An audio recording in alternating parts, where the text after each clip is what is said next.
प्यारे बच्चों, संस्कृत की इस क्लास में आप सभी का हार्दिक स्वागत है। आज हम आप लोगों के सम्मुख अपादान कारकम पंचमी विभक्ति लेकर उपस्थित हैं। अपादान कारकम अर्थात पंचमी विभक्ति। अब अपादान कारक क्या है, पंचमी विभक्ति क्या है, इसके विषय में हम आपको इसके पहले दो सूत्रों के माध्यम से जानकारी प्रदान करेंगे। तो पहला सूत्र है ध्रुवम पाए अपादानम। अपाय में अर्थात पृथक या अलग होने के अर्थ में जिस निश्चित ध्रुव अर्थात वस्तु से कोई वस्तु पृथक होती है वह अपादान संज्ञक होता है, अर्थात उसे अपादान कारक कहा जाता है। यहाँ ध्यान यह देना है कि सूत्र में कहा गया ध्रुवम पाए अपादान। ध्रुवम अर्थात अविश्लेषितो अर्थ, अर्थात जिससे जो वह वस्तु अलग हो रही हो, तो जहाँ से वह अलग हो रही है उसकी अपादान संज्ञा होगी। और अगला सूत्र कहता है अपादाने पंचमी। अपादान संज्ञक पद में पंचमी विभक्ति होगी, अर्थात जिसकी अपादान संज्ञा होगी उसमें पंचमी विभक्ति का प्रयोग किया जाएगा। तो उदाहरण देख लेते हैं हम। पहला उदाहरण है अयम ग्रामात आयाति। यह गांव से आता है। इस वाक्य में यह जो आने वाला व्यक्ति है वह कहाँ से अलग हो रहा है, गांव से। इसलिए ग्रामात पद की अपादान संज्ञा हुई और उसमें पंचमी विभक्ति का प्रयोग किया गया। ग्रामात में ध्रुवम पाए अपादानम से अपादान संज्ञा और उपादाने पंचमी से पंचमी विभक्ति। अगला है वृक्षात पत्राणि पतन्ति। पेड़ से पत्ते गिरते हैं। यहाँ वृक्षात पत्राणि पतन्ति वाक्य में भी देख लीजिए, वृक्ष की अपादान संज्ञा हुई क्योंकि वृक्ष से पत्ते अलग हो रहे हैं और इस कारण से इसमें पंचमी विभक्ति का प्रयोग किया गया है।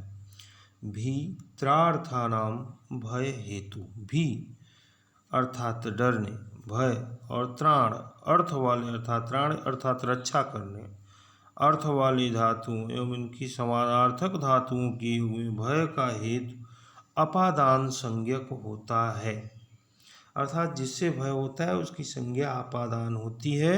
और अपादान पंचमी आप पढ़ चुके हैं। अपादान संज्ञक पद में पंचमी विभक्ति का प्रयोग किया जाता है। जैसे देख लीजिए पहला उदाहरण, सव्याघ्रात विभेति। वह बाघ से डरता है। यहाँ पर भय का हेतु क्या है, बाघ, उसकी अपादान संज्ञा हुई और उस अपादान पंचमी में तो हम पंचमी से उसमें पंचमी विभक्ति का प्रयोग किया गया। इसी तरह से अयम चौरात त्रायते। यह चोर से बचाता है।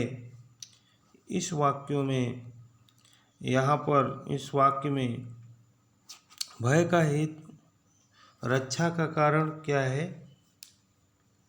चोर। तो चौर शब्द में पंचमी विभक्ति का प्रयोग यहाँ पर किया गया। अब अगले नियम की तरफ बढ़ते हैं। पराजे सोढ़। परा उपसर्ग के साथ यदि जी धातु हो, परा उपसर्ग के साथ यदि क्या हो, जी अर्थात जीतना अर्थ वाली धातु हो, तो जिसे सहा न जा सके अर्थात जिससे पराजित हुआ जाए उसमें पंचमी विभक्ति का प्रयोग होता है। उसकी अपादान संज्ञा होती है और उसमें पंचमी विभक्ति का प्रयोग होता है, जिसे सहा न जा सके और परा उपसर्ग लगा हो, उसके बाद जी धातु हो। ऐसी स्थिति में जिससे पराजित हुआ जाता है उसमें पंचमी होती है। जैसे रामात रावण पराजयते। राम से रावण पराजित होता है। इसी तरह से अगले उदाहरण में देखेंगे, अयम छात्र अध्ययनात् पराजयते। यह विद्यार्थी अध्ययन से पराजित होता है, अध्ययन से डरता है, अध्ययन से भागता है। इन दोनों उदाहरणों में देख रहे हैं परा उपसर्ग पूर्वक जी धातु है, इसलिए जिससे पराजित हुआ जा रहा है, जिससे दूर हटा जा रहा है, उसकी अपादान संज्ञा हुई। अपादान संज्ञा पंचमी से पंचमी विभक्ति का प्रयोग किया गया।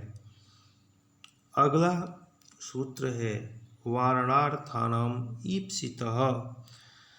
वारण का अर्थ है निवारण या रोकना, किसी भी प्रवृत्ति को रोक देना।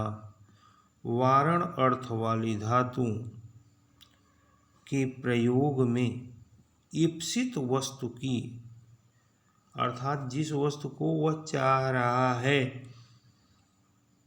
जिसे हटाने की इच्छा है, उसकी अपादान संज्ञा होती है। जैसे यवेभ्यः गाम वारयत क्षेत्री, जैसे खेत में क्या करता है, जौ खाने से गायों को रोकता है। इस वाक्य में ईप्सित वस्तु क्या है, यव।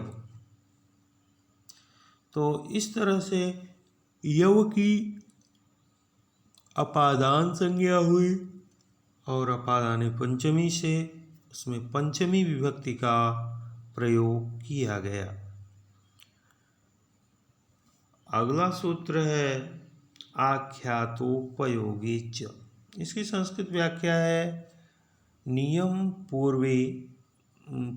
पूर्वक विद्या स्वीकारे वक्ता प्राक संज्ञः स्यात्। अर्थात उपयोग में, अर्थात नियम पूर्वक विद्या प्राप्त करने में जो आख्याता व्याख्यान या उपदेश देने वाला अथवा पढ़ाने वाला होता है, उसकी अपादान संज्ञा होती है, अर्थात उसे अपादान कारक कहा जाता है। जैसे सह आचार्यात् संस्कृतम अधीते, वह गुरु जी से संस्कृत पढ़ता है। ध्यान देंगे, नियम पूर्वक अगर कोई कार्य किया जाएगा तो वहाँ पर जिससे वह कार्य किया जाएगा, जिसके द्वारा, हालांकि नियम से यहाँ करण होना चाहिए, लेकिन आख्यातोपयोगे च सूत्र एक तरह से करण का बाधक सूत्र है और यह बता रहा है कि जिससे नियम पूर्वक विद्या ग्रहण की जाए, कुछ सीखा जाए, उसमें पंचमी विभक्ति का प्रयोग हो, अर्थात उसकी अपादान संज्ञा हो, उसकी करण संज्ञा न हो। तो सह आचार्यात् संस्कृतम अधीते, वह आचार्य से संस्कृत पढ़ता है। अयम छात्रः शिक्षकात् पठति, यह विद्यार्थी शिक्षक से पढ़ता है। अब इन दोनों उदाहरणों में नियम पूर्वक पढ़ रहा है, तब उसकी अपादान संज्ञा हुई, उसमें पंचमी विभक्ति का प्रयोग किया गया। अगला उदाहरण, अगला नियम जनि कर्तुः प्रकृति। जायमान अर्थात उत्पन्न होने वाले का जो कारण होता है और उससे जो उत्पन्न होती है वस्तु, वह विशेष प्रकृति की होती है। ऐसी स्थिति में जो वस्तु उत्पन्न होती है, उसका उत्पत्ति स्थान जो है, स्थान है, उसकी अपादान संज्ञा होती है। जैसे देख लीजिए उदाहरण में, ब्रह्मणः प्रजाः प्रजायन्ते, ब्रह्मा से प्रजाएं उत्पन्न होती हैं। प्रजा का एक सिद्धांत है अनवरत उत्पन्न होना, लगातार उत्पन्न होते रहना और नष्ट होते रहना। तो प्रजा का एक स्वभाव है कि ब्रह्मा से प्रजाएं उत्पन्न होती हैं। इसी तरह से जैसे गोमयात वृश्चिकः जायते, गोबर से, उपलों से बिच्छू निकलते हैं। विशेष प्रकृति के कारण यहाँ पर गोमयात और ब्रह्मण पद में पद की अपादान संज्ञा हुई, उसमें पंचमी विभक्ति का प्रयोग किया गया। अगला सूत्र है भुवः प्रभवस्य।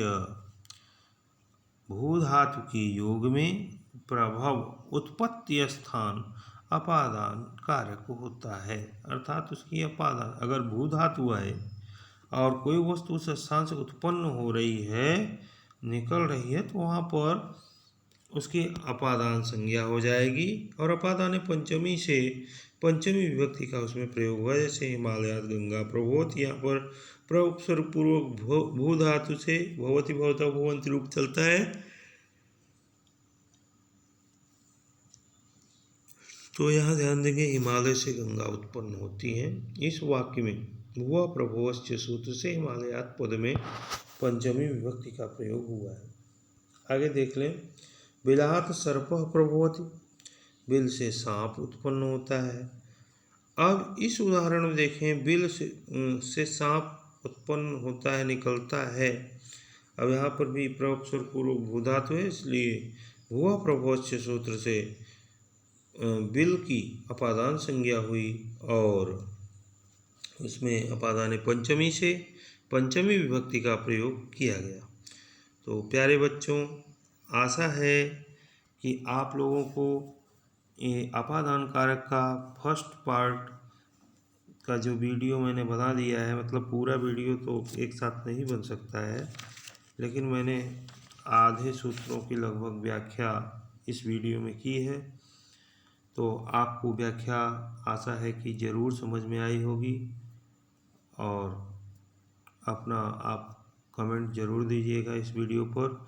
साथ ही साथ वीडियो को लाइक शेयर ज़रूर करिएगा। यदि आप चैनल को सब्सक्राइब नहीं किए हैं तो सब्सक्राइब करिएगा और बेल आइकन को ज़रूर प्रेस करिएगा, जिससे आपको हमारे चैनल के थ्रू नए नए व्याकरण के वीडियो मिलते रहें।